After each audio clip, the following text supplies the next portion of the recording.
ஏன்னா ஈரானுக்கு பக்கத்து கண்ட்ரியில் இருக்கிற டிஃபென்ஸை அடிக்கிறது ஈஸி. இஸ்ரேலை போய் அடிக்கணும்னா 2000 கிலோமீட்டர் தள்ளி போய் தான் நீங்கள் வந்து குண்டு போடணும். இவனோட டிஃபென்ஸ் எல்லாம்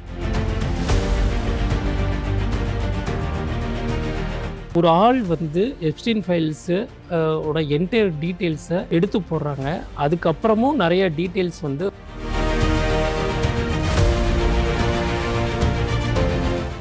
இந்த வேர்ல்டு வாரெல்லாம் ரொம்ப நாளாக இழுத்துட்டு போகாது. இது எங்கே போய் முடியும் அப்படின்னு பார்த்தீங்க அப்படின்னா, வேர்ல்டு வைடு பார்த்தீங்கன்னா மிகப்பெரிய அசட் அப்படின்னா கோல்டு தான். என்ன ரீசன் அப்படின்னா,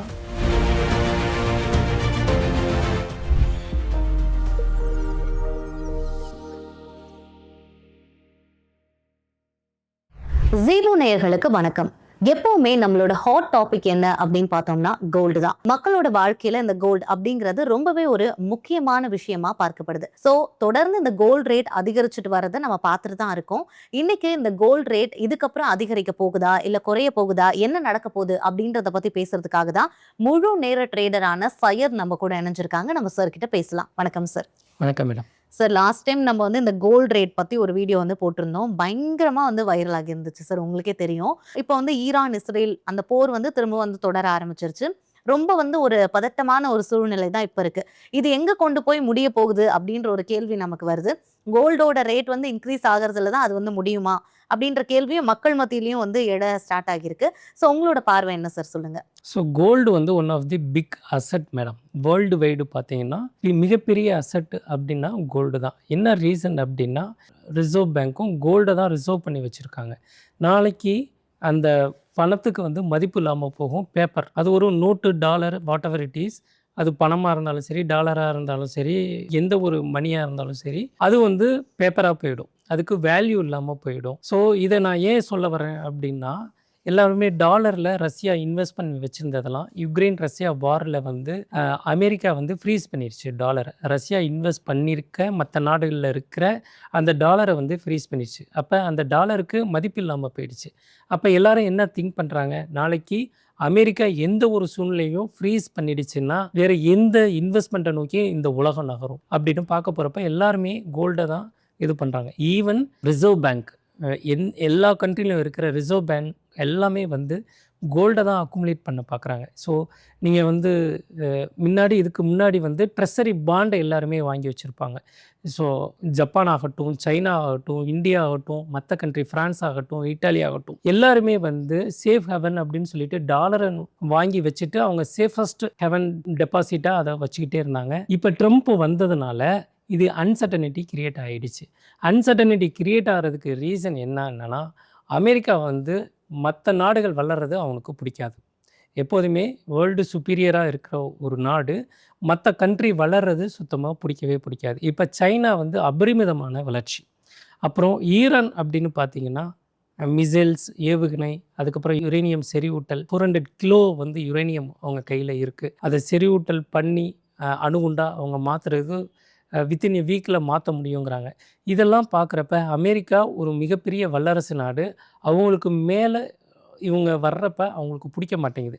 அதனால தான் சம்மந்தமே இல்லாமல் ஈரான் மேலே வந்து போர் தொடுக்குறாங்க. அதுக்கு ரீசன் என்ன சொல்கிறாங்க அப்படின்னா, நீ வந்து அணு உலை வச்சுருக்க, யுரேனியம் வச்சுருக்க, நீங்கள் மற்ற நாடுகள்லாம் ஆபத்து அப்படின்னு சொல்லிட்டு அவங்க மேலே போர் தொடுக்க போகிற. இந்த அணுகுண்டு இதெல்லாம் ஹிரோஷிமா நாகசாகியில் யூஸ் பண்ணுறப்ப யார் யூஸ் பண்ணா ஃபஸ்ட்டு? அமெரிக்கா தான் யூஸ் பண்ணாங்க. ஸோ அவங்க அதை ஸ்டாப் பண்ணல. இல்லை, மற்ற கண்ட்ரி மேலே அதை உபயோகப்படுத்தி எவ்வளோ பண்ண முடியுமோ அவ்வளோ பண்ணிட்டாங்க. ஜப்பான்லாம் ஒன்றுமே இல்லாமல் போயிடுச்சு செகண்ட் வேர்ல்டு வாரில். ஸோ இது மாதிரி மற்ற கண்ட்ரி வர்றதை அவங்களால பொறுத்துக்க முடியல. அதனால தான் இந்த பிரச்சனை ஆரம்பிச்சிருக்கு. இது எங்கே போய் முடியும் அப்படின்னு பார்த்தீங்க அப்படின்னா, இந்த வேர்ல்டு வாரெல்லாம் ரொம்ப நாளாக இழுத்துட்டு போகாது. இப்போ இருக்கிற அவங்க வச்சுருக்க டெக்னாலஜி, பாலஸ்டிக் ஏவுகணை, அணுகுண்டு எல்லாமே இவங்க வச்சுட்டு வித்தின் 15 to 20 டேஸில் இந்த உலகப்போர் வந்து முடிஞ்சிடும். பெருசாலாம் 1 இயருக்கு போகும் அப்படின்லாம் சொல்கிறாங்களே, அவ்வளோலாம் நடக்காது. இப்போ ஈரான் இஸ்ரேல் வார் நடந்தது. என்ன நடந்தது? ஸோ முன்னாடியெல்லாம் வந்து ஒரு போர் நடந்ததுன்னா ஒரு கண்ட்ரிலேருந்து சோல்ஜர் அந்த கண்ட்ரிக்கு போயிட்டு ஃபைட் பண்ணுவாங்க. சோல்ஜரை வந்து முடிச்சிட்டாங்கன்னா அந்த நாடு வின் பண்ணிடுச்சுன்னு அர்த்தம், ஆப்போசிட் கண்ட்ரியை. இப்போ அப்படிலாம் நடக்கிறதே இல்லை. மிசைல்ஸை வச்சுக்கிட்டு இங்கேருந்து அங்கே ஏதோ கேம்ஸில் நடக்கிற மாதிரி தான் எல்லாமே நடக்குது. இப்போ ஈரானை சுற்றி அவ்வளோ கடற்படை கப்பல்லாம் வந்து யுஎஸ் ஃபோர்ஸ்லாம் அவ்வளோ நேவிலாம் சுற்றி நின்றுக்கிட்டு இருக்காங்க. எல்லாம் நடந்துக்கிட்டு இருக்கு. எல்லாம் ஒரு மிசைல் விட்டால் எல்லாமே முடிஞ்சு போயிடும். ஸோ இது யார் ஆரம்பிக்க போகிறாங்க அப்படிங்கிறது தான் பெரிய கொஸ்டின்ஸாக இருந்தது. அமெரிக்கா ஆரம்பிக்க போதா இல்லை ஈரான் ஆரம்பிக்க போதா? ஈரான் சைடு என்ன பண்ணுறாங்க, நீ வந்து என்னை தொட்டினா நான் அடிப்பேன் அப்படின்ட்டு இருக்காங்க. அமெரிக்கா என்ன சொல்கிறாங்கன்னா, நான் உன்னை அழிக்காமல் விட மாட்டேன் அப்படின்னு சொல்லிட்டு ஒருக்கு வந்து 15 days டைம் பீரியட் அப்படின்னு சொல்லிட்டு கொடுக்குறாங்க. ஸோ இந்த டைம் பீரியட்லாம் முடிகிறப்ப திருப்பி இந்த போர் வந்து ஒரு பதற்றமான சூழ்நிலையை நோக்கி போயிட்டு இருக்கு. ஸோ இதை பற்றி டீட்டெயிலாக பேசுவோம். இதில் கோல்டு என்ன ப்ளே பண்ண போகுது ரோல் அப்படிங்கிறத டீட்டெயிலாக. ஓகே சார், கண்டிப்பாக. இப்போ நீங்கள் வந்து 2 விஷயம் வந்து ஆக்சுவலாக சொல்லியிருந்தீங்க சார். இப்போ முன்னாடியெல்லாம் வந்து இந்த ட்ரெஷரி பாண்ட் தான் வந்து எல்லாருமே வந்துட்டு வாங்குவாங்க, இன்வெஸ்ட் பண்ணுவாங்க. பட் இப்போ வந்து ட்ரம்ப் வந்ததுக்கப்புறம் அதை வந்து பண்ணுறதில்ல. ஆக்சுவலி வந்து கோல்டில் வந்து அதிகமான ஒரு இன்வெஸ்ட்மெண்ட்டை நம்ம பார்க்குறோம். அந்த ஒரு விஷயம் நீங்கள் சொல்லியிருந்தீங்க. இன்னொரு விஷயம் என்ன அப்படின்னா, இப்போ வந்து ஈரான் இஸ்ரேல் இந்த போர் வந்து 2 வருஷமா நடந்துட்டு தான் இருக்கு. ஸ்டார்ட் ஆகுது, முடியுது, நடக்குது அப்படின்னு இருக்க ஒரு டைம்ல நீங்க சொல்றீங்க ஒரு 10 to 15 டேஸ்க்குள்ள இது முடிஞ்சிரும் அப்படின்னு சொல்றீங்க. அதை எப்படி நீங்க சொல்றீங்க? அதை பத்தி சொல்லுங்க sir. So very simple madam. இப்போ எல்லாமே வச்சுருக்கிறதெல்லாம் மிசைல். ஒரு மிசைலை கொண்டு போய் 2000 கிலோமீட்டர் தாண்டி கிட்டத்தட்ட 2000 டன் உள்ள அணுசக்தியை கொண்டு போய் அங்கே போடுறான். ஆட்டோ பாம்பு கொண்டு போய் போடுறான்னா அந்த இடம் எல்லாமே பிளாஸ்ட் ஆகிடும். ஓகேங்களா? ஸோ இவங்க எப்படி ஃபஸ்ட்டு வந்து மக்களை போய் யாரும் அடிக்க மாட்டாங்க. First okay. அவங்க இராணுவ தளத்தை போய் ஃபஸ்ட்டு அடிப்பாங்க. அவங்க எங்கெங்கெல்லாம் டிஃபென்ஸ் வச்சுருக்காங்களோ அங்கெல்லாம் போய் அடிப்பாங்க.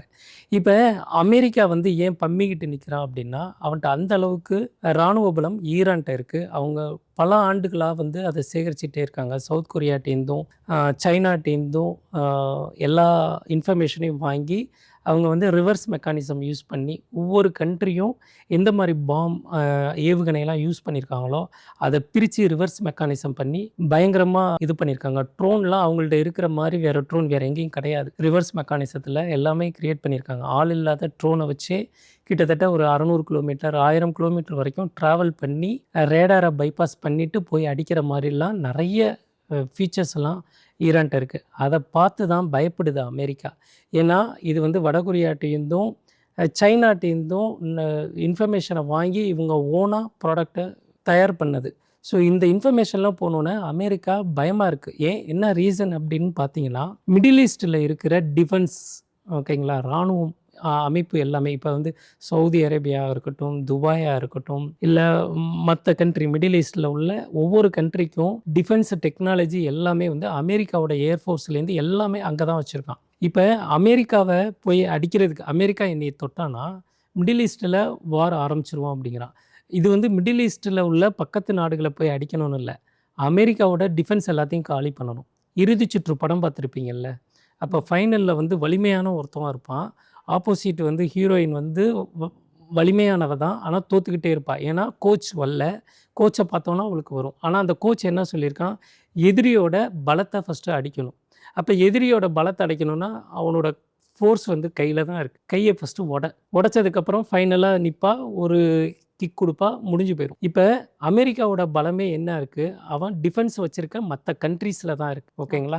ஸோ அந்த கண்ட்ரிஸ் எல்லாம் அழிச்சிட்டா ஆட்டோமேட்டிக்காக என்ன ஆகும், ஒன்றுமே இல்லாமல் போயிடும். இப்போ பாகிஸ்தானை வந்து இந்தியா அடிச்சுது, அடிக்கிறப்ப பாகிஸ்தானோட ஏர்ஃபோர்ஸ் அடிச்சுது. அங்கே நின்னதெல்லாம் என்ன, A-15 அமெரிக்காவோட டிஃபென்ஸ் தான். அதை அடித்தோன்னா அமெரிக்காவுக்கு அங்கே வலிக்குது, உடனே போரை நிப்பாட்டுறாங்க. யார் பாதிக்கப்படுறான், அமெரிக்கா பாதிக்கப்படுது. ஓகேங்களா? அதனால தான் நான் வந்து போர் நிறுத்துறதுக்கு முக்கிய காரணம் அப்படின்ட்டு ட்ரம்ப் சொல்லிக்கிட்டு இருக்கார். அப்போ அதே மாதிரி மிடில் ஈஸ்ட்டில் நீ அமெரிக்கா என்னை அடிச்சின்னா நான் மிடில் ஈஸ்ட்டில் என்னோட சக நாடுகளில் இருக்கிற உன்னோட டிஃபென்ஸை அழிப்பேன் அப்படின்னு சொல்கிறேன். அதுக்கு தான் இந்த பயம் ட்ரம்ப். இப்போ யார் ஆரம்பித்தாலுமே இந்த போர் வந்து 3ஆம் உலகப் போர் அப்படின்னு சொல்லிட்டு இருக்காங்க. சிம்பிளாக 10 to 15 டேஸில் அவனோட ஃபோர்ஸ் எங்கெல்லாம் இருக்கோ அங்கெல்லாம் அடிச்சுனா முடிஞ்சு போச்சு. ஏன்னா ஈரானுக்கு பக்கத்து கண்ட்ரியில் இருக்கிற டிஃபென்ஸை அடிக்கிறது ஈஸி. இஸ்ரேலை போய் அடிக்கணும்னா 2000 கிலோமீட்டர் தள்ளி போய் தான் நீங்கள் வந்து குண்டு போடணும். இவனோட டிஃபென்ஸ் எல்லாம் அழிச்சிட்டோம்னா ஒவ்வொரு டிஃபென்ஸும் A-15 ஏர்கிராஃப்ட் இதெல்லாம் என்ன எத்தனை லட்சம் $1 trillion. ஸோ அதெல்லாம் காலி பண்ணிட்டாங்கன்னா முடிஞ்சு போச்சு இல்லை. அந்த பயம்தான் அமெரிக்காவுக்கு எப்போதுமே வந்து ஒருத்தவனை மிரட்டி பார்ப்பான். மிரட்டி அவன் அடிப்பணியில் அப்படின்னு சொல்லிட்டுனா அவன் மேலே பொருளாதாரத்தில் போடுவான். பொருளாதாரத்தில் போட்டு எனக்கு கீழே அடிப்பணிஞ்சு வரணும் அப்படின்னு பார்ப்பான். டைரெக்டாக போருக்கு போக மாட்டான் எப்போதுமே அமெரிக்கா. இப்போ ஈரானை விட ஈராக்கை போய் அடித்தாங்க. அங்கே வந்து நியூக்ளியர் வெப்பன்ஸ் இருக்குது அப்படின்னு சொல்லிட்டு உள்ளே போனாங்க. உள்ளே போனோன்னா ஒன்றுமே இல்லை அங்கே. ஸோ அங்கே எதிர்த்துறதுக்கு என்ன, அங்கே உள்ள எண்ணெய் வளத்தை அபகரிக்கணும். இப்போ வெனிசுலாவில் என்ன பிரச்சனை, கிரீன்லாந்தில் என்ன பிரச்சனை, அங்கே உள்ள எண்ணெய் வளத்தை இவன் அபகரிச்சுக்கணும். வேர்ல்டில் யாருமே இது பண்ணக்கூடாது அப்படின்னு சொல்லிட்டு இது பண்ணுறான். கிரீன்லாந்தில் ஏன் போயிட்டு அங்கே எண்ணெய் வளம் அதிகமாக இருக்குது, மக்கள் தொகை கம்மியாக இருக்குது, அட்லாண்டிக் கடல்லேருந்து அங்கே ஏர்ஃபோர்ஸு, சைனா, மற்ற கண்ட்ரீஸ்லாம் அந்த பேசேஜை யூஸ் பண்ணுறான். அப்போ அந்த இடத்த போய் நம்ம பிடிச்சோம்னா டென்மார்க்கோட உதவி இல்லாமல் அந்த சைடு போயிட்டு நம்ம கமாண்ட் அண்ட் கண்ட்ரோல், அதாவது வான்வெளி தாக்குதல், கடல்வெளி, இது எல்லாத்தையும் டிஃபென்ஸு நம்ம கண்ட்ரோலில் வச்சுக்கலாம் அப்படின்னு சொல்லிட்டு தான் போய் கிரீன்லாந்தை பிடிக்கிறோம். வெனிசுலாவை போய் பிடிக்கிறதுக்கான ரீசன் என்னென்னா, அங்கே அளப்பரிய க்ரூட் ஆயில் அதிகமாக இருக்குது. ஸோ அதனால் அது இல்லாமல் ரேர் மெட்டீரியல் நிறையா இருக்குது. ஸோ அதனால தான் எந்தெந்த கண்ட்ரியில் என்னெல்லாம் இருக்கோ அதை போய் ஃபஸ்ட்டு ஆக்குப்பை பண்ணுவான், தனது உரிமையாக்கி பார்ப்பான். இப்போ கியூபா வந்து எவ்வளோ பெரிய நாடு, விவசாயத்தில் அவ்வளோ பெரிய நாடு. அந்த கண்ட்ரியில் வந்து வெனிசுலாலேருந்து ஆயில், க்ரூட் ஆயில் வந்து கொடுத்துக்கிட்டு இருந்தாங்க. அவங்க வந்து கல்வி, பொருளாதாரம் மற்றதுக்கெல்லாம் கியூபா வந்து சப்போர்ட் கொடுத்துக்கிட்டு இருந்தாங்க. இப்போ போயிட்டு அங்கே உள்ள க்ரூட் ஆயிலை ஸ்டாப் பண்ணோன்னா என்னாச்சு, கியூபாவில் இருக்கிற அரசு எந்திரங்கள் எல்லாமே இப்போ 10 டேஸ் வந்து முடங்கிருச்சு. ஏன்னா ஆயில் இல்லை. ஸோ க்ரூட் ஆயில் மூலயமா தான் அவங்க பெட்ரோல் தயாரிக்கிறாங்க, டீசல் தயாரிக்கிறாங்க, அந்த கண்ட்ரிக்கு தேவையான எல்லாமே அவங்க பண்ணுறாங்க. அதை ஸ்டாப் பண்ணுறான். இப்போ யாரெல்லாம் பிரச்சனை பண்ணுறாங்களோ அவங்களுக்கு பொருளாதார தடை வைக்கணும், இல்லை அந்த கண்ட்ரிக்கு எதுவும் கொடுக்கக்கூடாது. இதுதான் அமெரிக்காவோட நிலைப்பாடு. ஆனால் அவன் எல்லாருமே சொல்லுவான், எல்லா கண்ட்ரியும் பீஸ்ஃபுல்லாக இருக்கிறதுக்கு நான் தான் காரணம் அப்படின்னு சொல்லிட்டு அறிவிப்பு கொடுப்பான். எனக்கு தான் நோபல் பரிசு கொடுக்கணும்பான். ஆனால் அவன் தான் போய் சண்டையில் முதல்ல நிற்பான். எங்கே பிரச்சனை நடந்தாலும் முன்னாடி தலைவர் தான் போய் நிற்பாங்க. நான் வந்து சமாதானப்படுத்துகிறேன் அப்படின்னு சொல்லி பார்ப்பாங்க. அதுக்கு காரணமே யார்? அமெரிக்காவாக தான் இருக்கும். இப்போ ஈரானில் வந்து உள்நாட்டு பிரச்சனை நடந்துக்கிட்டே இருக்குது. உள்நாட்டு மக்கள் பிரச்சனை நடந்துட்டு இருக்கு, நான் என்னால் பார்த்துக்கிட்டு சும்மா இருக்கேன். உன் கண்ட்ரியை நீ பாடுறா, நீ மற்றவங்க கண்ட்ரி, அவன் உள்நாட்டு பிரச்சனையை அவன் தீர்த்துப்பான். இப்போ இந்தியாவில் ஒரு பிரச்சனை நடந்ததுன்னா இந்தியாவில் உள்ளவங்க பார்த்துப்பாங்க. எல்லாத்துலேயும் நீ போய் மூக்க நுழைக்கிறது தான் இன்றைக்கி ஒரு பெரிய பிரச்சனை. அதுக்காக தான் பிரிக்ஸ் நாடுகள் வந்து டாலருக்கு எகெயின்ஸ்டாக புதிய நாணய கொள்கையை உருவாக்குறாங்க. எல்லாமே டாலரில் நடக்கக்கூடாது அப்படின்னு சொல்லிட்டு நடக்கிற எக்ஸ்போர்ட் இம்போர்ட் எல்லாமே வந்து டாலரில் நடந்ததுன்னா அதுலேருந்து ஒரு பர்சன்டேஜ் அவன் கால் மேலே கால் போட்டுக்கிட்டு இருந்தாலும் அவனோட கண்ட்ரிக்கு போயிட்டே இருக்கும், அவனோட ஜிடிபி இன்க்ரீஸ் ஆகும். ஸோ அவனோட தேவைக்காக வேண்டி தான் மற்ற கண்ட்ரிலேருந்து கடன் வாங்குறான். அதுக்கு ஒரு பேப்பர் கொடுக்குறான், பாண்டு பேப்பர், அதான் ட்ரெஸரி பாண்ட். ஸோ ட்ரில்லியன் கணக்கில் கடன் வாங்கிட்டு ஒரு பத்திரத்தை கையில் கொடுத்துட்டு அவன் செலவை பார்த்துக்கிறான். ஸோ அதனால தான் அந்த பிரிக்ஸ் நாடுகள் வந்து எகெயின்ஸ்ட் டீடாலரேஷன்ஸ்க்கு எகெயின்ஸ்டாக புது நாணய கொள்கையை வந்து உருவாக்குனாங்க. ஸோ அது மூலியமாக தான் எல்லாருமே ட்ரேடு பண்ணோம் அப்படிங்கிறாங்க. ஒரு சாதாரணமாக ஒரு டாலரை வச்சுக்கிட்டு அவன் எவ்வளோ பெரிய உலகத்தையே வந்து சூப்பர் பவர் கண்ட்ரியாக அவன் நிர்வகிச்சிக்கிட்டு இருக்கான் அப்படிங்கிறத உடைக்கணும் அப்படின்றதுக்காக தான் இந்த பிரிக்ஸ் நாடுகள் கூட்டமைப்பு ஆரம்பிச்சது. அதில் சவுதி அரேபியாலாம் வந்து ஜாயின் பண்ணுறாங்க. ஸோ கோயிங் ஃபார்வர்டு வந்து ட்ரம்ப் இருக்கிற வரைக்கும் இந்த அன்சர்டனிட்டி இருந்துக்கிட்டே தான் இருக்கும். ட்ரம்ப் இருக்கிற வரைக்கும் இந்த கோல்டு ரேட்டு ஏறிக்கிட்டே தான் இருக்கும். அதில் எந்த மாற்று கருத்துமே கிடையாது. போர் இப்போ நடக்குது அப்படின்னாலே இந்த தங்கத்தோட ரேட் வந்து கண்ணா பின்னான்னு உயரும் சார். ஸோ இப்போ இந்த கோல்டு ரேட் வந்து எந்த அளவுக்கு ஏறப்போகுது, உங்களோட கணிப்பு என்ன? ஏன்னா நீங்கள் தான் வந்து அதை கரெக்டாக நிறைய டைம் வந்து ப்ரெடிக்ட் பண்ணி சொல்லியிருக்கீங்க. ஸோ உங்களோட பார்வையிலேருந்து சொல்லுங்கள். போன பேட்டிலேயே நான் அதை பற்றி சொல்லியிருந்தேன். 2025 ஏப்ரலில் 7,000 8,000 விற்றுக்கிட்டு இருந்தது 14,000 15,000 போகும் அப்படின்னு சொன்னோம். இயர் எண்டில் டிசம்பர் 2025 பார்த்தீங்க அப்படின்னா கிட்டத்தட்ட 15,000 கிராஸ் பண்ணிடுச்சு. எகெயின் வந்து 24 கேரட் வந்து 18,780 இது வரைக்கும் ஆல் டைம் ஹை போச்சு. கிட்டத்தட்ட கோல்டு மார்க்கெட் வந்து 6,000 வரைக்கும் போச்சு. கிட்டத்தட்ட 4,800லேருந்து 6,000 வரைக்கும் அந்த ரேலி போச்சு. போனோன்னே திருப்பி 4,500 வந்தது, அப்படியே ஸ்டெபிளைஸ் ஆகிட்டே இருந்தது. நேற்று ஃப்ரைடே பார்த்தீங்க அப்படின்னா ஸோ 4,800 5,100 அப்படின்னு விற்றுக்கிட்டு இருந்தது. சடனாக ஒரு ஸ்பைக் ஆகி 5,280 போயிடுச்சு. அப்போ ரெசிஸ்டன்ஸ் லெவல் எப்படின்னு பார்த்தீங்கன்னா 5,100ல் ஒரு ரெசிஸ்டன்ஸ் லெவல் இருக்குது. அதை பிரேக் பண்ணிடுச்சுன்னா it will go to 6,000. Already all time high 6,000ல் இருக்குது. ஸோ எகெயின் இது வந்து 6,000 போகிறப்ப நம்மளோட 24 கேரட்டு 10 கிராம் ஆட்டோமேட்டிக்கலாக பார்த்தீங்கன்னா பர் கிராம் வந்து 18,500 to 19,000 ரீச் ஆகிடும். ஒன்ஸ் 6,000 பிரேக் பண்ணிடுச்சு அப்படின்னா no one stop the market. யாருமே ப்ரெடிக்ட் பண்ண முடியாத அளவுக்கு இந்த மார்க்கெட் போகும். பர் கிராம் நான் போன அக்டோபரில் ஒரு பேட்டி கொடுத்துருந்தேன். பர் கிராம் வந்து 25,000 to 30,000 போகும் அப்படின்னு சொல்லிட்டு. ஆனால் இடையில வந்து 18,700 போனது, திருப்பி வந்து 14,000 15,000 அந்த இதில் இருந்தது. அந்த மார்க்கெட் எவ்வளோ வேகமாக போகுதோ அந்த அளவுக்கு கீழே வரும். அப்போ எங்கே சப்போர்ட் உடைக்குதோ அந்த சப்போர்ட்லேருந்து ரெசிஸ்டன்ஸை போய் அடைச்சிட்டு திருப்பி அந்த சப்போர்ட்டில் வந்து நிற்கும். இப்போ திருப்பி ரெசிஸ்டன்ஸை உடைச்சிருக்கு, $6,000 உடைச்சிருக்கு. இது வந்து எங்கே போய் நிற்கும் அப்படின்றத வந்து இந்த போர் நடக்கிற விதத்தை பொறுத்து தான் இருக்குது, யாராலையுமே சொல்ல முடியாது. ஸோ நிறைய பேர் இன்றைக்கி யூடியூப்லேயோ மற்றதில் எடுத்தோன்னா, நான் சொன்னேன் பார்த்தீங்களா, ஏறிடுச்சு, நான் வாங்காதேன்னு சொன்னேன்ல, ஏன் வாங்குனீங்க, வெள்ளி ஒரு மெட்டலே கிடையாது, அதெல்லாம் யாரும் அந்த சைடு போகாதீங்க அப்படின்னு சொல்லிட்டு நிறைய பேர் டெய்லி நான் சொன்னேன்ல, தங்கம் விலை ஏறிடுச்சு, தங்கம் விலை அதிரடியாக உயர்ந்தது, பவுனுக்கு $350 ஏறிடுச்சு, $1,500 ஏறிடுச்சு அப்படின்னு சொல்லிட்டு நம்ம மக்களோட நாடி துடிப்பை டெய்லி டச் பண்ணி பார்க்குறது தான் இந்த மீடியாக்காரங்களோட வேலையே. கரெக்டாக என்ன நடக்குது, இந்த போர் சூழல் எதுக்காக வருது, உலக நாடுகள் எதுக்கு தங்கத்தை வாங்கி குவிக்கிறாங்க, ஏன் மற்ற இன்வெஸ்ட்மெண்ட்டில் ட்ரெஸரி பாண்டோ மற்றதில் ஏன் போய் போட மாட்டேங்கிறாங்க அப்படிங்கிறதுக்கு டீட்டெயில் விளக்கம் கொடுத்தாச்சு. இந்த கோல்டு இப்போ ஸ்டார்ட் ஆகிருக்கு, வார் ஸ்டார்ட் ஆக போகுது, ஆயிடுச்சு அப்படின்னு கூட வச்சுக்கலாம். ஏன்னா எல்லாமே க்ளோஸ் தி ஈரான் வந்துடுச்சு. இது போய் அட்டாக் ஆனுது அப்படின்னா இதோட பிளாஸ்ட் வந்து பயங்கரமாக இருக்கும், அணுகுண்டு மாதிரி இதுவும் பயங்கரமாக வெடிக்கும். அப்போ இப்போ எல்லாரும் வாங்கணும்னு ஆசைப்படுறவங்க எல்லாம் பொறுத்திருந்து வாங்குங்க, அவசரப்பட்டு வாங்க வேணாம். ஆல்ரெடி வாங்கி வச்சுருக்கவங்க சேஃபாக வச்சுக்கோங்க. வாங்கணும்னு ஆசைப்படுறவங்க உங்கள் தகுதிக்கு தகுந்த மாதிரி வாங்கி வச்சுக்கோங்க. வெள்ளியும் சரி, கோல்டும் சரி, எது வேணாலுமே நீங்கள் வாங்கி வச்சுக்கோங்க. ஒவ்வொரு ரேலி நடக்கிறப்ப அப் அண்ட் டவுன்ஸ் வரும், டவுன்ஸ் வர்றப்ப எல்லாம் வாங்கி வச்சுக்கோங்க. கோல்டு திருப்பி எகெயின்ஸ் நான் சொல்கிறேன், கோல்டு எக்காரணத்தை கொண்டும் குறையவே குறையாது. வெள்ளியும் நான் அதே தான் சொல்கிறேன். என்ன, வெள்ளி இஸ் நாட் மெட்டல்னு நிறைய பேர் பேசிகிட்டு இருக்காங்க, ஓகேங்களா. வெள்ளி நாட் மெட்டல்னா அது ஏன் ஏறுது, ஓகேங்களா. ஸோ தீபாவளி எப்போ பார்த்தீங்கன்னா $100 விற்றுக்கிட்டு இருந்தது ஏன் $450 ஸ்பைக்குக்கு போகணும், அங்கேருந்து திருப்பி கீழே வந்திருக்கு. ஸோ ஆப்பர்ச்சுனிட்டி கிடைக்கிறப்ப எல்லாம் வாங்கி வைங்க, ஹையில் இருக்கிறப்ப போய் மட்டும் வாங்காதீங்க. ஏன்னா அப் அண்ட் டவுன்ஸ் நடந்துக்கிட்டே தான் இருக்கும். இந்த ரேலியை நான் சொன்னதை லாஸ்ட் இயர் சொன்னதை நீங்கள் எல்லாரும் டேஸ்ட் பண்ணி பார்க்க போகிறீங்க. பர் கிராம் 25,000 30,000 வரப்போகுது. யாரும் சொல்லாதப்ப 10,000 வருங்கிறப்ப நான் சொன்ன 15,000 16,000 நோக்கி போகும். லாஸ்ட் அக்டோபரில் சொன்னது 25,000 to 30,000 வரும்னு நான் சொல்லியிருக்கேன். ஸோ நிறைய பொருளாதார வல்லுநர்களும் அதை தான் ப்ரெடிக்ட் பண்ணியிருக்காங்க.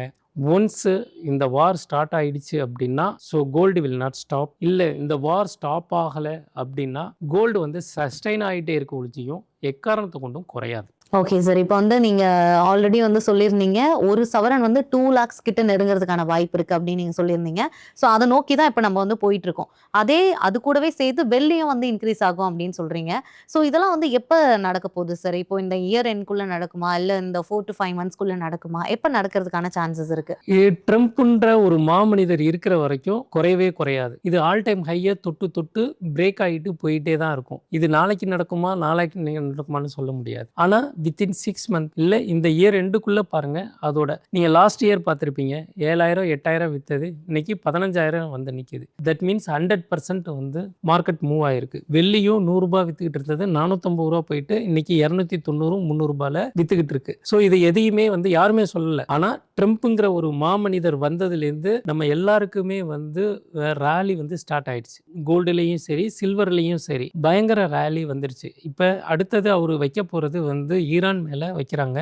அது வந்து இஸ்ரேலும் அமெரிக்காவும் சேர்ந்து அட்டாக் பண்ணுறாங்க. ஸோ இந்த அட்டாக்குக்கு எகெயின்ஸ்டாக அவங்க ஸ்ட்ராங்காக தான் இருக்காங்க. ஈரான் வந்து பயங்கர ஸ்ட்ராங்காக இருக்காங்க. ஸோ அவங்கள்ட்ட என்னென்ன மிசைல்ஸ் இருக்குது அப்படிங்கிறத கூடயே வெளிப்படையாக சொல்கிறாங்க. யுரேனியம் என்கிட்ட 400 கிலோஸ் இருக்குது அப்படின்றத ஓப்பனாக சொல்கிறாங்க.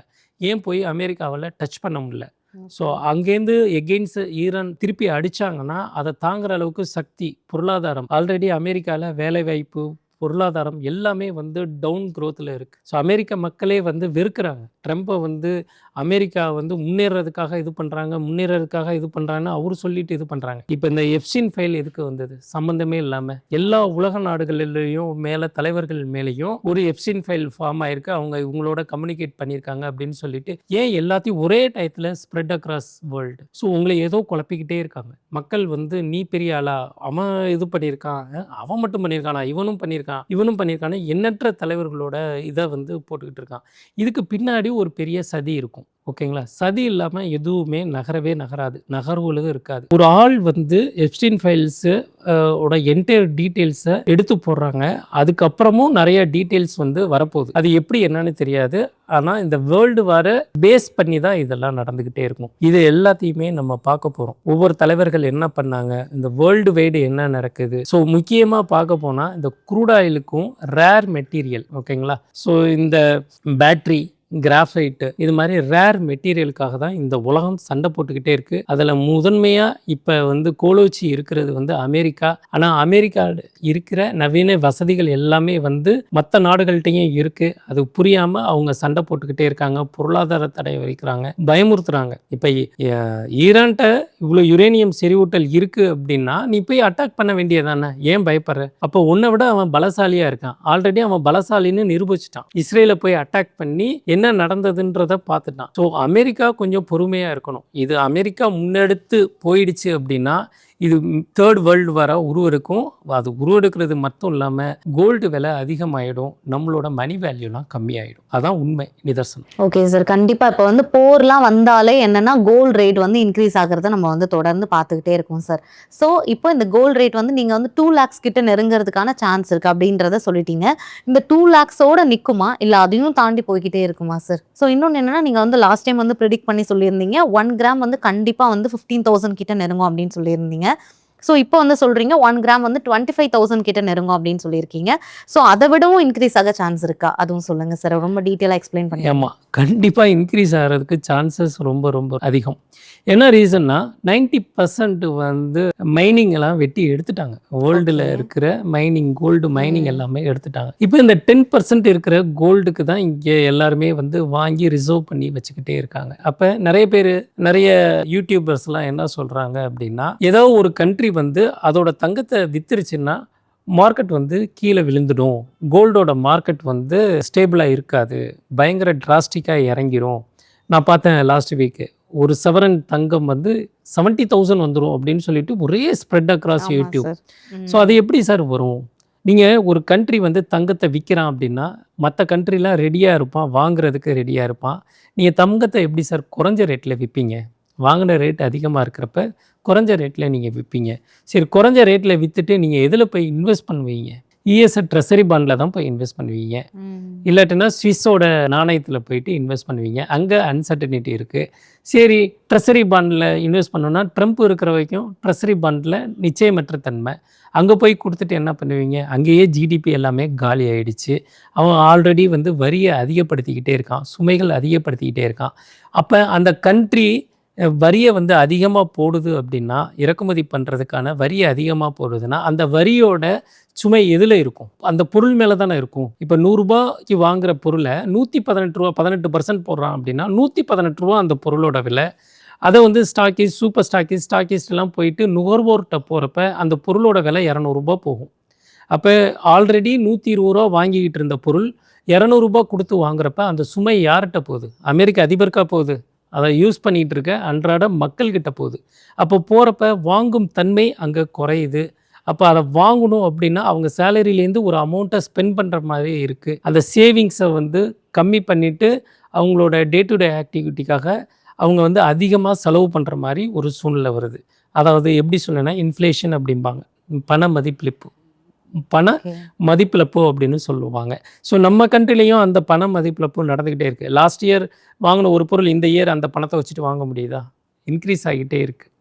ஓகேங்களா? உங்கள் சேலரி, நீங்கள் லாஸ்ட் இயர் வாங்கின சேலரி எந்த வருஷம் வாங்கிட்டு இருக்கீங்க? 5 to 10% உங்களை சேலரி ஹைக்கு நடந்துக்கிட்டே இருக்குது.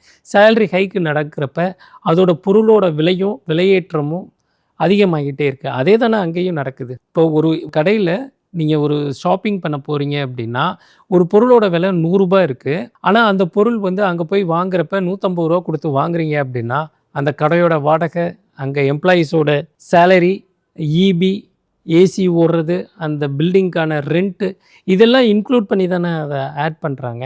அப்போ லாஸ்ட் இயர்க்கு இந்த இயர் நம்ம சேலரி அதிகமாக வாங்கிட்டோம் அப்படின்னு சொல்லிட்டு நீங்கள் போய் பார்க்குறப்ப எல்லா பொருளும் விலை ஏறி போகுது. அதே மாதிரி தானே அமெரிக்காலையும் அங்கே நடந்துக்கிட்டு இருக்குது. ஸோ இந்த அன்சர்டனிட்டி நடந்துக்கிட்டே தான் இருக்கும். அப்போ ட்ரெஸரி பாண்டில் போயிட்டு யாரும் இன்வெஸ்ட் பண்ண மாட்டாங்க. என்ன ரீசன்னா ட்ரம்ப் இருக்கிறதுனால. அப்போ யாரும் கோல்டு ரிசர்வ் பண்ணி வச்சுருக்கிறத எக்காரணத்தை கொண்டு விற்க மாட்டாங்க. அதனால் தயவுசெய்து சவரன் 70,000க்கு வந்துடும், சவரன் 50,000க்கு வந்துடும்னு அவங்க ஹைப்பை கிரியேட் பண்ணுறதுக்கு தம்ப்நெயிலில் போட்டு வச்சுக்கிட்டு இருக்காங்க. வேர்ல்டு வைடு என்ன நடந்துக்கிட்டு இருக்குது, குளோபல் கியூ என்ன நடந்துக்கிட்டு இருக்குது, க்ரூட் ஆயிலோட ரேட் என்ன நடந்துக்கிட்டு இருக்குது, மெட்டல் என்ன ரேட்டில் ட்ரேடு நடந்துக்கிட்டு இருக்குது, இதெல்லாம் ஆராய்ச்சி பண்ணி பார்க்கணும். ஸோ வேர்ல்டு வைடு அப்போ தான் அதெல்லாம் புரியும். அதை விட்டுட்டு சும்மா 38% கம்மியாயிடும், அமெரிக்கா வந்து கோல்டை சேல் பண்ண போகுது, சைனா வந்து தான் கோல்டை விற்க போகுது, ஃப்ரான்ஸு தான் கோல்டை விற்க போகுது அப்படின்லாம் சொல்கிறதெல்லாம் ரொம்ப ரொம்ப கம்மி. எல்லாரும் குறைஞ்ச ரேட்டில் வாங்கி ரிசர்வ் பண்ணி வச்சுருக்காங்க. ஹை ரேட்டில் போயிட்டு அவங்க விற்றாலும் அந்த பணத்தை வச்சுட்டு அவங்க எதில் போய் இன்வெஸ்ட் பண்ணுவாங்க? ட்ரெஸரி பாண்டில் தான் போய் பண்ணியே ஆகணும். அவன் தான் வட்டி அதிகமாக கொடுக்குறான் 5%. அந்த ட்ரெஸரி பாண்டே இன்றைக்கி பிரச்சனையாக இருக்கிறப்ப வேர்ல்டு ஏன் கோல்டை போய் விற்கும்? விற்கவே விற்காது. It will be going to high தான், அது குறையவே குறையாது. தயவுசெய்து கோல்டு குறையும்னு சொல்கிறது வந்து ரொம்ப ரொம்ப ஹம்பக். குறையவே குறையாது. அது கோயிங் ஃபார்வர்ட் மைனிங் வேறு கம்மியாயிடுச்சு, அதிக ரேட்டுக்கு தான் போகும். என்னால் வந்து அஸ் எ நார்மல் ஹியூமன் ஒரு சவரன் 2 லட்சம்னாவே கை கால்லாம் பதறுது. இன்னும் அதிகமாக போகும் அப்படின்னு மக்களை நான் வந்து எதுவும் பண்ண விரும்பலை. ஸோ இந்த வார் ஆரம்பிச்சிருச்சு அப்படின்னா நம்ம நினச்சி பார்க்க முடியாத அளவுக்கு, அதாவது கனவு கான் அப்படின்னு சொல்லுவாங்கல்ல, கோல்டு வாங்குறத கனவு தான் காணணும், வாங்க முடியாது அப்படிங்கிற ஒரு சூழ்நிலை உருவாகும். ஓகே சார், கண்டிப்பா. இப்போ நீங்க வந்து சொல்றீங்க சென்ட்ரல் பேங்க் வந்து கோல்டை வந்து வாங்கி ஒரு அசட்டா வந்து வச்சிருக்காங்க. ஸோ வந்து அவங்க அதை விற்க மாட்டாங்க அப்படின்னு சொல்றீங்க. இப்போ என்னன்னா ஒரு காமன் மேனா இருக்கும் அப்படின்னா அவங்க என்ன பண்ணுவாங்க, அந்த கோல்டை வந்து வாங்கி வச்சுப்பாங்க, அவங்க வந்து அதை விற்க மாட்டாங்க. பட் சென்ட்ரல் பேங்க் அப்படின்னு வரும்போது அதில் ஒரு லாபம் இருக்குது, தங்கத்தோட விலை வந்து அதிகமாகுது அப்படின்னும் போது அவங்க வந்து அந்த கோல்டை வந்து விற்கணும்ல சார். பட் நீங்கள் வந்து விற்க மாட்டாங்க அப்படின்னு வந்து இவ்வளோ ஷியராக சொல்கிறீங்க, அதை எப்படி சொல்கிறீங்க சார்?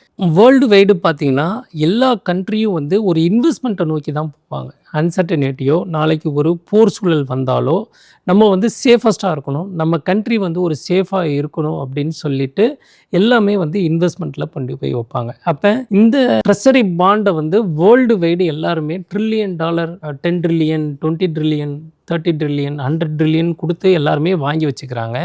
ஒரு பத்திரத்தை மட்டும் கொடுத்து வாங்கி வச்சுக்கிறாங்க. அப்போ என்ன, அந்த ட்ரெஸரி பாண்டு வந்து வேல்யூபிள், சேஃபஸ்ட் ஹெவன் இன்வெஸ்ட்மெண்ட் அப்படின்னு சொல்லிட்டு எல்லா கண்ட்ரியும் கடந்த 100 ஆண்டுகளுக்கு மேலாக அமெரிக்காவோட டாலரை நம்பிட்டு இருந்தாங்க. ஆனால் அது வந்து காலப்போக்கில் எல்லாமே மாறுது. ஏன் மாறுது அப்படின்னு பார்த்தீங்கன்னா அன்சர்டனிட்டி அண்டு அமெரிக்காவோட நிலைப்பாடு, அவங்களோட கொள்கைகள் எல்லாமே வந்து மாறுது. ஸோ அதனால் அவங்க வந்து ட்ரெஸரி பாண்டை நம்பவே இல்லை. ஏன்னா அடிக்கடி வந்து டேக்ஸை இன்க்ரீஸ் பண்ணுறேன். இது வரைக்கும் நீங்கள் பார்த்த வரைக்கும், இதுக்கு முன்னாடி வரைக்கும் அமெரிக்கா வந்து இவ்வளோ டேக்ஸ் போடுது, இவ்வளோ எக்ஸ்போர்ட் இம்போர்ட்டுக்கு டேக்ஸ் போடுது, மற்ற கண்ட்ரிக்கு இவ்வளோ போடுதுன்னு எதுவுமே வரல. ஒன்ஸ் ட்ரம்ப் வந்ததுக்கப்புறம் ரெசிப்ரோக்கல் டேக்ஸு, பதிலுக்கு பதில் வட்டி போடுவேன், 25%னா உனக்கு 25 போடுவேன், 50% போடுவேன், 100% போடுவேன், 500% போடுவேன் அப்படின்னு சொல்லிட்டு போட்டுக்கிட்டே இருக்காங்க. அமெரிக்க உச்சநீதிமன்றமே என்ன, நீ போடுற இந்த ரெசிப்ரோக்கல் டேக்ஸ் எல்லாம் நான் கேன்சல் பண்ணுறேன் அப்படின்னு சொல்லிட்டு கேன்சல் பண்ணாங்க. நீ டேக்ஸ் போடலாம், ஆனால் 5 monthsக்கு தான் அது உனக்கு வந்து உத்தரவாதம். நீ வந்து பாராளுமன்றத்தில் நீ ஒப்புதல் வாங்கணும், ஒப்புதல் வாங்கி ஒரு கண்ட்ரிக்கு எவ்வளோ வரி போடணுங்கிறத அங்கே டிசைட் பண்ணணும் அப்படின்னு சொல்லிட்டு கிளியரா சொல்லியிருக்காங்க. அப்ப ட்ரம்ப் சொல்ற வார்த்தை கனகச்சிதமா இருக்கணும், எல்லாரும் ட்ரஸ்ட் பண்ற மாதிரி இருக்கணும். ஸோ அமெரிக்காவில் இருக்கிறவங்க ஒரு வேர்ல்டு வல்லரசா இருக்கிறவங்க ஸோ எவ்வளோ தூரம் இந்த வேர்ல்டை பார்க்கணும், எவ்வளோ டேக்ஸ் மற்றவங்களுக்கு போகணும், நம்ம எவ்வளோ டேக்ஸ் வாங்கணும் அப்படிங்கிறதுல ஸ்ட்ராங்காக இருக்கணும். ஆனால் காலையில் ஒரு பேச்சு, ஈவினிங் ஒரு பேச்சு, நாளைக்கு ஒரு பேச்சு, நாளான்னைக்கு ஒரு பேச்சு அப்படின்னு சொல்லிட்டு எதை நம்புறது எதை நம்பக்கூடாது அப்படிங்கிறத நிச்சயமற்ற சூழல் நடக்கிறதுனால எல்லாரும் என்ன பண்ணுறாங்க, கோல்டில் போயிட்டு அக்குமுலேட் பண்ணுறாங்க, இன்வெஸ்ட் பண்ணுறாங்க. நாளைக்கு இவங்க கோல்டை விற்கணும்னு ஆசைப்பட்டாலுமே அந்த வித்த அமௌண்ட்டை வச்சுட்டு அவங்க என்ன பண்ணுவாங்க? ஸோ எங்கேயாச்சும் இருக்கிற ட்ரெஸரி பாண்டில் இருக்கிறதுலையே அமெரிக்காவோட ட்ரெஸரி பாண்டு தான் சேஃபஸ்ட்டு ஹெவன் இது வரைக்கும் நம்பிக்கிட்டு இருந்தாங்க. ஆனால் இப்போ நம்பி அதை வாங்க முடியல. ஆல்ரெடி வச்சுக்கிட்டு இருக்க சைனா எல்லாமே விற்றுக்கிட்டு இருக்காங்க, ட்ரெஸரி பாண்டை வந்து விற்றுக்கிட்டு இருக்காங்க. அப்போ இது எல்லாரும் கோல்டை போய் என்றைக்கும் விற்பாங்களா? ஏன்னா அதோட மைனிங் வந்து ரொம்ப கம்மியாயிடுச்சு, ரேர் மெட்டீரியலாக கிரியேட் ஆகிட்டே இருக்குது. அப்போ அதை யாரும் விற்க மாட்டாங்க.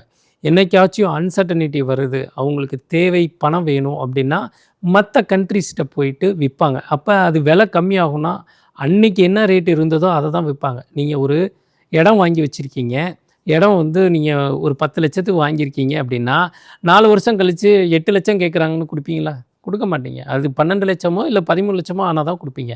இப்போ எல்லாரும் வாங்கி அக்குமுலேட் பண்ணி வச்சுருக்கிறது எல்லாமே வந்து பார்த்திங்கன்னா ஹை ரேட்டில் வாங்கி வச்சுருக்காங்க. ஓகேங்களா? ஒரு கிராம் வந்து ஒரு அவுன்ஸ் அப்படின்னு சொல்லுவாங்க, 28.3 கிராம்ஸ். இன்றைக்கி வந்து 5280 ரூபா கோல்டு மார்க்கெட் ரன் ஆகிட்டு இருக்கு. டிவைட் பண்ணி 28.3 மல்டிப்ளை $91 அப்படின்னு போட்டிங்கன்னா 16,780 ரூபா அப்படின்னு சொல்லிட்டு வரும்.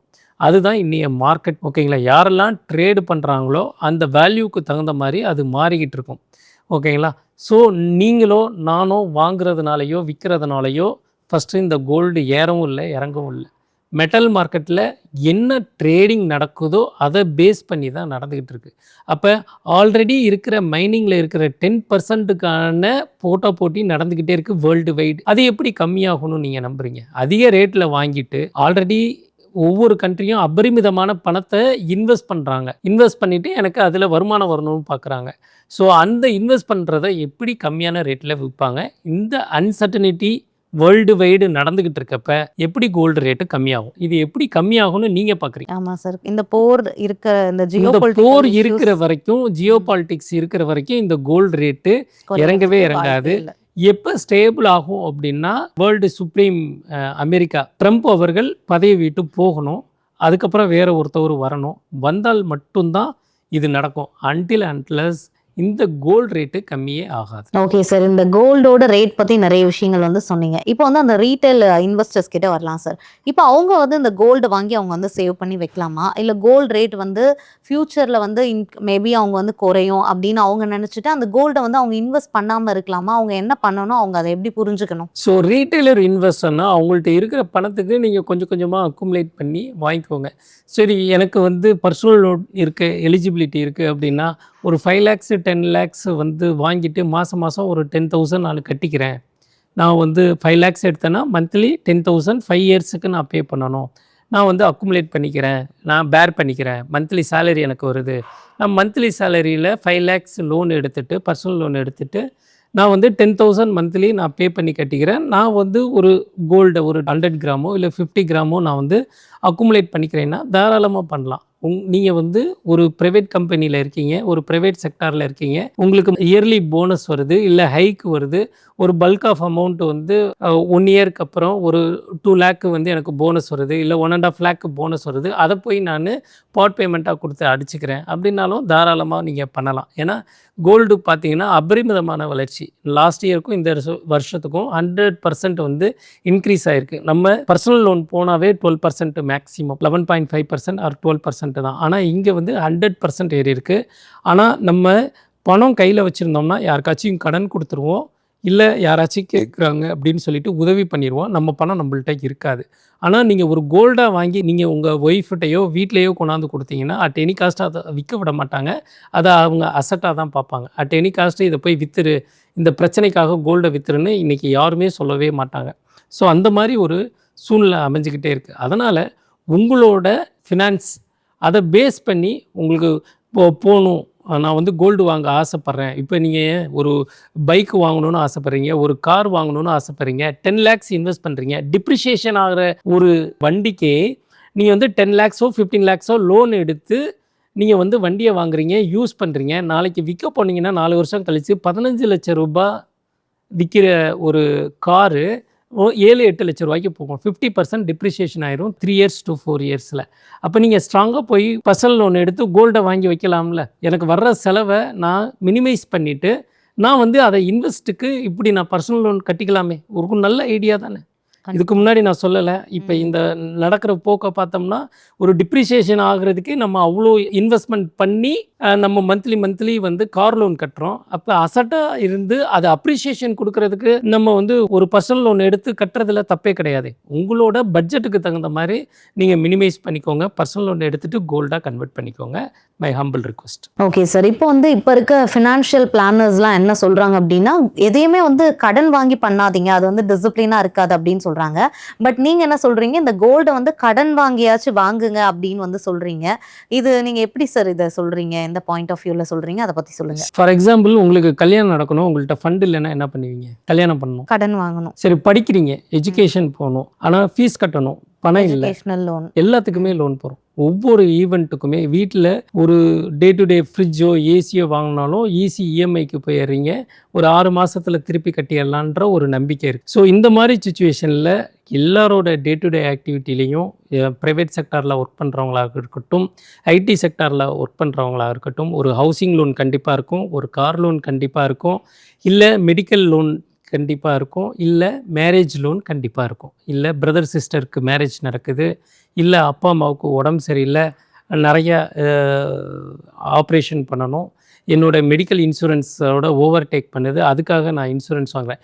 எல்லாத்துக்கும் நீங்கள் இன்சூரன்ஸ் வாங்குவீங்க.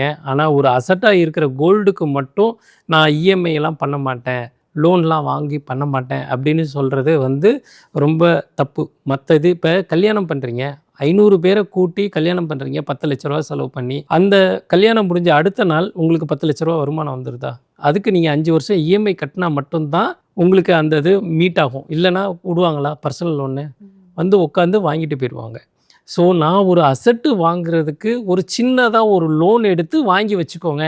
உங்களால் மந்த்லி ஒரு அமௌண்ட்டு நான் மற்ற செலவு, ஹோட்டல் போகிறது, மற்ற அவுட்டிங் போகிறது, மற்ற செலவெல்லாம் கம்மி பண்ணிவிட்டு ஒரு 10,000 ரூபா என்னால் சேவ் பண்ண முடியும். இன்னும் ஒரு கோல்டு வாங்கி வச்சிங்கன்னா அது அப்ரிஷியேஷன் கிடைக்கிது, உங்களால் பேலன்ஸ் பண்ண முடியுது. நான் அதை தான் சொல்கிறேன். நிறைய பேர் கடன் வாங்கி எதுவும் பண்ணக்கூடாதுன்னு சொல்கிறாங்க. கடன் வாங்கி எல்லாமே பண்ணுறோம், ஆனால் அது டிப்ரிஷியேஷன் தான். கடன் வாங்கி பண்ணுற ஒரு அப்ரிஷியேஷனுக்கு நீங்கள் ஏன் வேணான்னு சொல்கிறீங்க? ஸோ ஃபஸ்ட்டு அனலைஸ் பண்ணுங்கள், எந்த சைடு நம்ம போகணும் அப்படின்னு சொல்லிட்டு. ஆர்பிஐ கோல்டுக்கு கடன் கிடையாது, இஎம்ஐ கிடையாதுன்னு சொல்கிறாங்க. அங்கே அப்ரிஷியேஷன் நடக்கிறதுனால தானே அது மாதிரி சொல்கிறாங்க. ஸோ இதுதான் பெஸ்ட்டு ரீசனாக இருக்கும். நீங்கள் உட்காந்து அனலைஸ் பண்ணி பாருங்கள், நான் எதெல்லாம் செலவு பண்ணுறேன். டெய்லி ஸ்மோக் பண்ணுவாங்க, டெய்லி ஃப்ரெண்ட்ஸை கூட்டிக்கிட்டு போயிட்டு ஹோட்டல் போவாங்க, வீக்கெண்டு பார்ட்டி பண்ணுவாங்க, அதெல்லாம் கட் பண்ணுங்கள். அதில் கட் பண்ணுற அமௌண்ட்டை நான் பர்சனல் லோனுக்கு போட்டு அந்த இஎம்ஐயை நான் கட்டிக்கிறேன். எனக்கு ஒரு அசட் என்கிட்ட இருக்குல்ல, நாளைக்கு எந்த சூழ்நிலை வந்தாலும், ஒஸ்ட்டு சினரியோ வந்தாலும் அந்த கோல்டை விற்று நான் கடன் அடைச்சிக்க போகிறேன். இன்கேஸ் ஒஸ்ட்டு சினரியோ வந்தால். ஆனால் என்னால் பேலன்ஸ் பண்ண முடியும். என்னோட தேவைகளை குறைச்சிக்கிட்டு அதை பர்சனல் லோனுக்கு நான் கட்டிக்கிட்டு நான் ஒரு அசட்டாக கன்வெர்ட் பண்ண முடியணும். உங்களால் முடியும்ல. ஸோ அதை தான் சொல்கிறேன், வித்தின் எக்ஸாம்பிளோட நான் சொல்கிறேன். ஓகே சார், கண்டிப்பாக இப்போ நீங்கள் இந்த கோல்டு ரேட் எந்த அளவுக்கு ஒரு ரீச் அடையும், அதுக்கான காரணம் என்ன, ஒரு நார்மலான காமன் பீப்புள் கோல்டில் எப்படி இன்வெஸ்ட் பண்ணலாம் அப்படின்னு நிறைய விஷயங்கள் சொல்லியிருந்தீங்க. ரொம்ப ரொம்ப நன்றி sir. Thank you very much. So இந்த வீடியோ உங்களுக்கு யூஸ்ஃபுல்லாக இருந்துருந்துச்சு அப்படின்னா உங்களோட ஃப்ரெண்ட்ஸ் அண்ட் ஃபேமிலிஸ்க்கு ஷேர் பண்ணுங்கள். மறக்காமல் இந்த வீடியோவை லைக் பண்ண மறந்துடாதீங்க, சப்ஸ்கிரைப் பண்ணவும் மறந்துடாதீங்க.